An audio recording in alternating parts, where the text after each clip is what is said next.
There's a lot of regulations, policies around the tech in our own countries that do not align with each other. So to be like competitive, we need to put our strength together, be collaborative at the business level and also at the government political level. The government need to work with the private sector to unlock a patient local capital in Africa.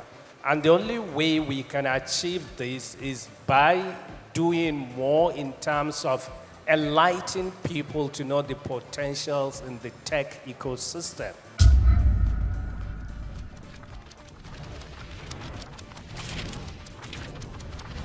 Before we start, I would like to paint a picture. So a couple of months ago, I was involved in a research sojourn to the East Central Africa region.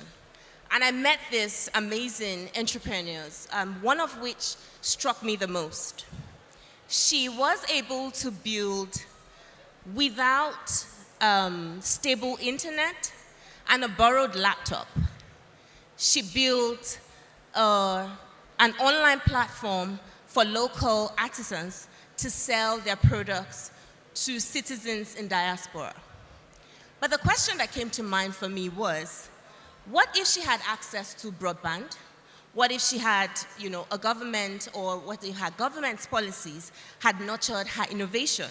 And what if regional collaborations allowed her to scale her business, not just to citizens in diaspora for her country, but also of other African countries?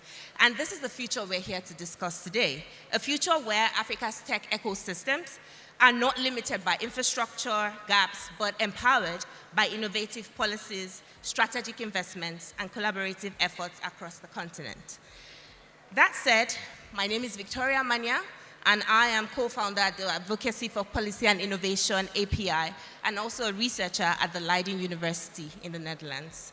Today we have an expert panel, starting with Mr. Kashifu Inuwa, the Chief Information Technology Officer of Nigeria. Welcome, sir. We also have Dr. Augustina Odame, the Chief Executive Officer of the Ghana Chamber of Technology. Welcome. We have Mr. David Manley, the Chief Advisor on Technology for Sierra Leone. Welcome. And finally, but not the least, we have Marieme Kane, the Director of Innovation at the Ministry of Digital Transformation in Mauritania. Thank you all. So speaking of policies, regulations and infrastructure, DG, let's start with you. As the head of a regulatory agency yourself, balancing innovation with regulation is a complex task. For many African countries, you would agree. And regulation can be a two-edged sword. It can enable, but it can also stifle. In your experience, how can governments across Africa foster innovation while still implementing effective regulatory frameworks? Thank you, Victoria, and thank you for having me. It is really paradoxical to balance between innovation and regulation, because when you look at innovation, innovation is a process of taking idea from inception to impact.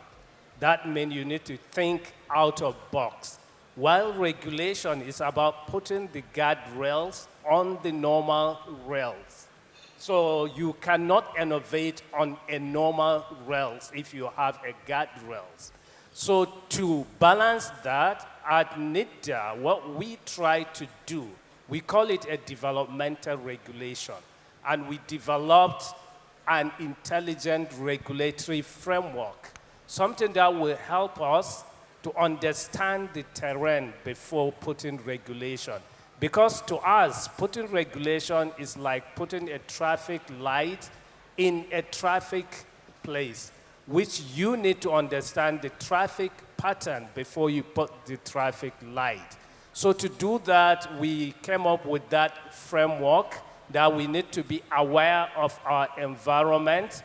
We need to be intelligent. That means we need to collect data. We need to understand what you are trying to build. We need to understand the value you are bringing to the market and so on.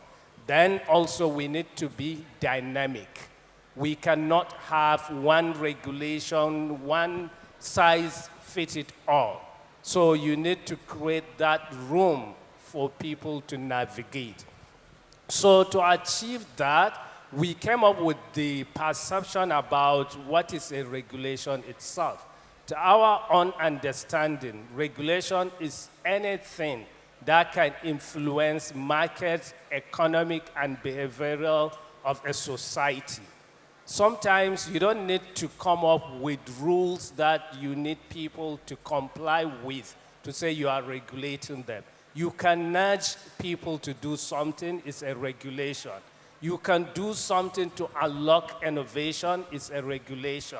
So we believe that we do regulation in two tracks.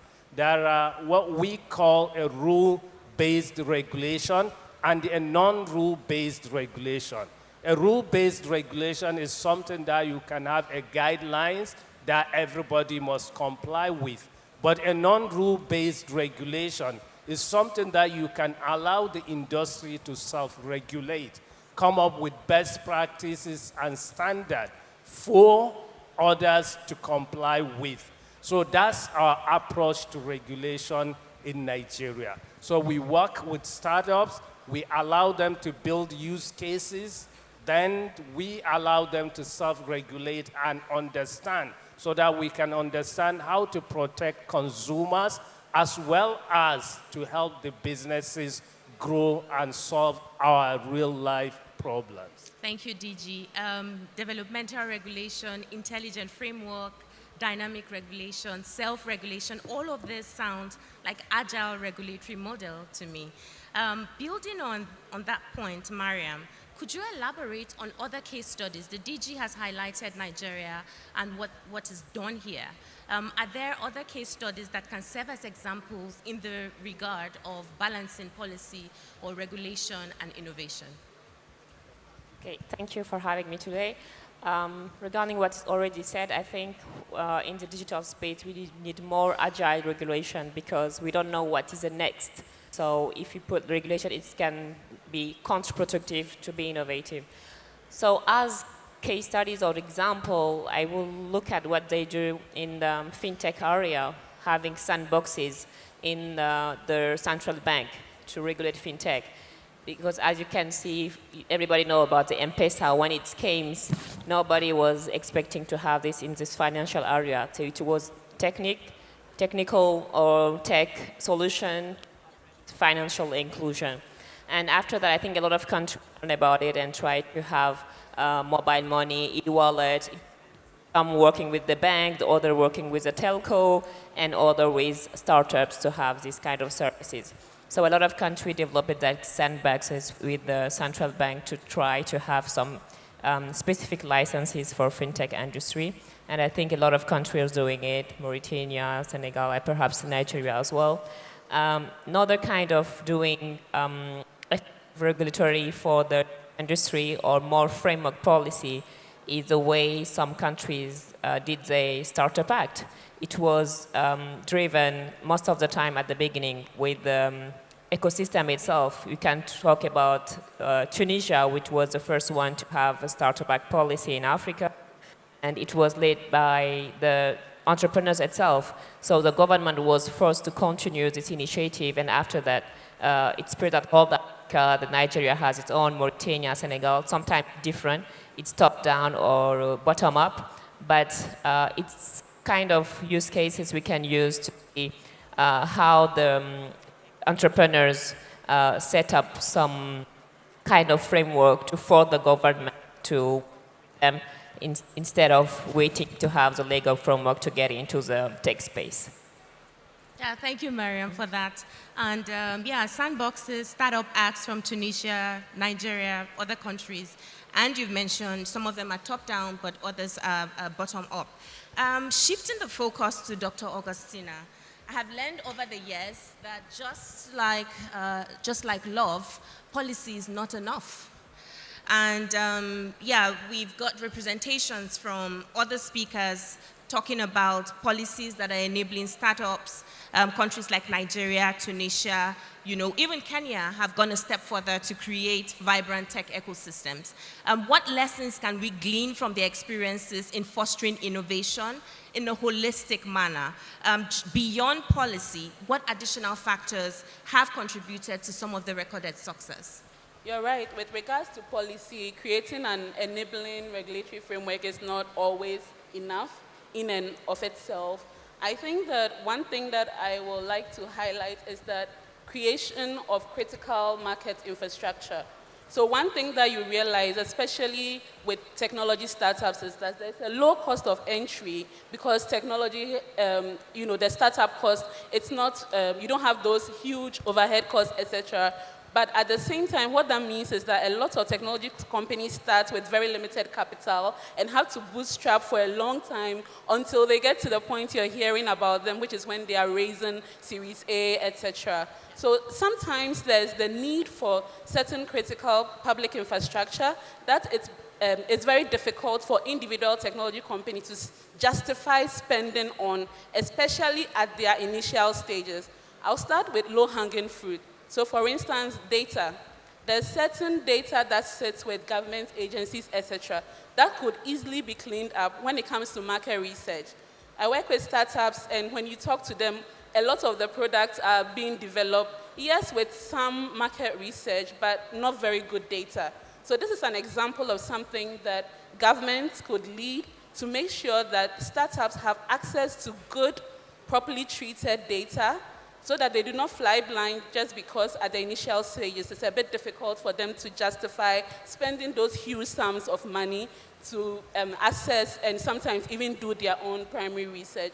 That way they can use the few research funds they have to do community engagement and focus groups to fine-tune their products rather than starting from scratch. Yeah. Thank you, Dr. Augustina. Indeed, critical market infrastructure, differentiated responsibilities around data. Usually in policy, we say there are certain investments that only the government can do. And the earlier we all, reckon that, the earlier we have, some, innovation, but also the earlier we foster digital economies around Africa. David, we've heard insights on regulation, policy, environments, lessons from leading tech ecosystems around Africa. However, despite the potential highlighted by the speakers before and, given the context they have created around the challenges, we see that Africa may not yet have fully optimized, some of its potential because certain challenges exist. In your view, what are other challenges moving beyond data, moving beyond policy? What are some challenges that African countries face in attracting investment into their tech ecosystem, and how can we overcome them? I'll tie in what the previous speakers have said. We have to identify the role that regulation plays. So regulation is essential because no one is going to invest in your business, in your country, if you don't have a good startup law, if you don't have a partnership law, if you don't have angel investment law. It stifles those investments that you can get. So that's absolutely essential. But moving beyond that, there are some of the things that are challenges to these investments. One of the things that I can think of is the readiness for investment. So there's a lot of young people who have ideas. They come up with innovations, but then what is the next step? So in Sierra Leone, for example, we have a lot of innovation hubs, but we don't have acceleration hubs. So we have a lot of young people who have these ideas. They can go as much as getting their MVP, but they are not ready to absorb whatever investment capacity that's available to them. You need to prepare the innovators so that they are ready to absorb whatever investments come in. So that's actually one of the things that we're doing in my country. We set up a tech city where we are hoping to be that bridge between the incubators and people who are market ready. So we'll be able to create a singular point where they'll have business development services, where they'll have training around financing, how to run their businesses, because they need that to be ready. So if someone comes and says, I want to invest in your business, they need to be able to show that they're market ready. So that's one of the things that I think is a challenge. Another that I'll identify is the limited skills, because there's a difference between, I'll go back to my country specifically in Sierra Leone. When ICT started, a lot of people got their initial ICT training. So you'll meet a lot of people who tell you, I know how to use Word, Excel, I'm an ICT guy. But then when it comes to actually using the technology, using the emerging technology, they are limited in that capacity. So you'll see places where people want to invest in hackathons, people want to, but the capacity of the people within that space, they're not ready to absorb that investment because they're not adequately trained. So I will identify those two things in addition to regulations that would be challenges to investments within sub-Saharan African countries. Thank you, David. And conversely, if we want to address these problems, then we need to make sure that our talents are ready for investment. Thank you for that. And I think I speak for many when I say sometimes in investing in tech in Africa, it feels like a roller coaster. Exciting, but then you're never quite sure if you end up with a successful startup or just a lot of great stories, Yeah, but thank you. On that note, let's delve deeper into local capital. So if we are having issues with attracting foreign investment based on the context or the picture that David has painted, DG sir, I'm curious about your opinion because it's evident that a significant portion of the funding for African startups comes from foreign sources, albeit the strong desire to foster local support. How can African governments encourage and unlock this untapped potential of local capital? So I think for me, it's not only the government. The government needs to work with the private sector to unlock a patient local capital in Africa. And the only way we can achieve this is by doing more in terms of enlightening people to know the potentials in the tech ecosystem. For example, if you look at Africa, what is our strength when it comes to tech ecosystem? It is about human capital, because Africa is the future of the human capital. We are talking about human capital is valued around 8.5 trillion US dollars, according to many researchers. For example, the Conferry and World Bank talking about by 2030 there would be 85 million talent deficit, which if left unaddressed could lead to 8.5 trillion US dollars in unrealized annual value. So Africa, looking at our young population, we can harness that population and position ourselves to become the global talent factory to bridge this gap deficit. So let our people know the potential and also let's enlighten them about our problems, because when we have the talent, we can use it even locally to solve our problems. When we solve local problems, that can also be elevated to the global market. So what the government is doing, we have provided the legal framework in terms of the Nigerian Startup Act, which was co-created with the ecosystem as well. So now we are implementing that act. We have launched the portal. We have asked startups, the venture capitals, and the innovation hubs to all register, and we are going to create the council. I think through that council, we can promote this local patient capital so that we can wrap up our investment locally. Thank you. Thank you, DG. The DG has emphasized that for all the prospective investors in the room, the startup portal will soon be open, so you go and get them. Enlightenment around human capital in Africa to build, that framework that we need to foster both foreign and local investment. Dr. Augustina, I noticed your positive, nod or response to the DG's points on local support, but I'm sure you would agree that local capital is not, or is just one piece of the puzzle in supporting Africa's digital economies. Another critical factor is reliable digital infrastructure. And I think you touched on it a bit before. David also glossed over, but broadband and electricity, how can African governments enhance access to these essential resources?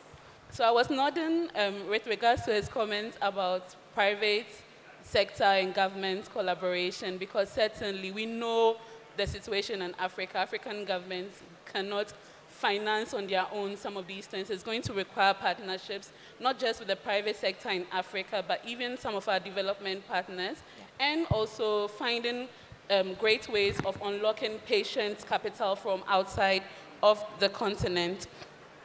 With regards to specifically to broadband and electricity power, more broadly, I would say that that is going to be key again. We're going to have to look at ways to create incentives. So in places where perhaps private sector has gone ahead and has the funds, we need to create investment vehicles. We've seen a lot of public sector partnerships go south, but we need it. It's a key way that we are going to finance some of these huge capital infrastructure layouts that we need to make to develop the necessary digital infrastructure for development. And so we need to figure out how to have investment vehicles and PPPs and other innovative investment vehicles that can enable the investments that we need to ensure broadband access and also to ensure that we have power. When it comes to power, another thing that I would say is that we do not need to wait and go the route of old technology and then come to new technology. We are looking at the clean tech revolution. We have a lot of sunshine, there's solar, and so this is a way for us to lead, because with a lot of these emerging technologies, there are also critical parts of investment and partnerships that we can unlock so that we do not have to rely on raising funds to build existing infrastructure that may already be going out of the door, but we can get ahead of the curve and look at what we can do. The last thing I would note is that there's also a point there to securing these investments when they are made. I've noticed that there can be some leakages because with regards to especially broadband and electricity, because of the poles, etc., sometimes there are places that have to be done over and over again. I'll give an example from Ghana. So between January to June of this year, for instance, the telecommunications sector has spent upwards of $6 million repairing losses from fiber cuts. So these are something that, in addition to securing the investment, we need to make sure that when the investments are made, if it's security, if it's certain measures that we have to put in place to ensure that we do not keep spending the same investment dollars over and over again. We need to make it spread across. We need to see progress rather than doing the same thing over and over again. Thank you, Dr. Augustina. We need to avoid pouring water into baskets, as they say in most parts of Nigeria. Public-private partnerships, to enable investments, security of those investments. David, allow me to bring the conversation back to you. We may be attracting and strategizing to attract investments. We may be talking about upskilling and all the representations made by previous speakers. But while some sectors of society advance, others remain not only marginalized socially, but also left behind left behind in the wave of the digital transformation. So how can African governments or how can African countries ensure their digital economies are inclusive, particularly for marginalized and rural populations, so that no one is left behind? So a friend of mine wrote a book that's called Radical Inclusion, 7 Steps to a More Inclusive Society. In it, one of the things I learned, one of the things that was striking to me after having read that book was that more often than not, we don't identify what the exclusion is. We recognize that we have the youngest population in the world, or Africa will have the youngest population in the world. All of these people will be tying into the tech industry. There will be digital skills jobs that will be attached to them. But who are the ones that are marginalized? Yes, we have the disabled, we have that population. We have some elements of women who are not present in the tech space. Not a lot of women are, so we have those. But then there are other marginalizations that we have to account for, and I think that's where us as the government needs to focus our attention on, because when we talk about marginalization in terms of the digital economy, we're talking about access to connectivity. The government invests a lot. I know every African government has invested in fiber infrastructure. My government, for example, we have the fiber backbone in 14 out of 16 districts. But then what about the last mile connectivity? Because it's not enough to say as a government you have connected districts to the fiber line. You have to say we have provided connectivity access to the people in these districts, and that's where last mile connectivity comes from. Yeah. So it's up to us as a government to provide that base infrastructure that the private sector can then come and tap into. So that comes with, one, we have to, as a whole, public sector or private sector, identify what the exclusions are that we're trying to address, and then figure out a way collaboratively that we can address those. Yeah, okay, rounding down, and yes, that sounds to me like a robust framework for ensuring equity of outcomes. And so, bringing the session to a close, or a near close, let's come to Marieme. Beyond policy, investment, infrastructure, collaboration, we also have other barriers, and one of which is effective collaboration. David has spoken or touched on public-private partnerships, so did Augustina, so did the DG, indicating that one stakeholder group is not enough to address all of the problems.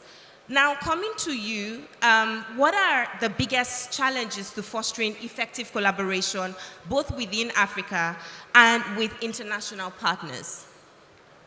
Okay, regarding as business perspective, collaboration through different countries in Africa, I think top of mind will be when you go to another country, how to understand the business environment.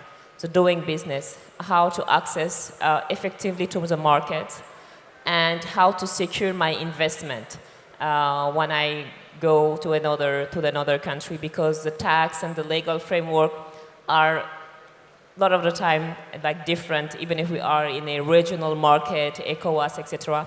It's very difficult to an entrepreneur when they go beyond to access to all this information and to doing it quite rapidly and secure the investment.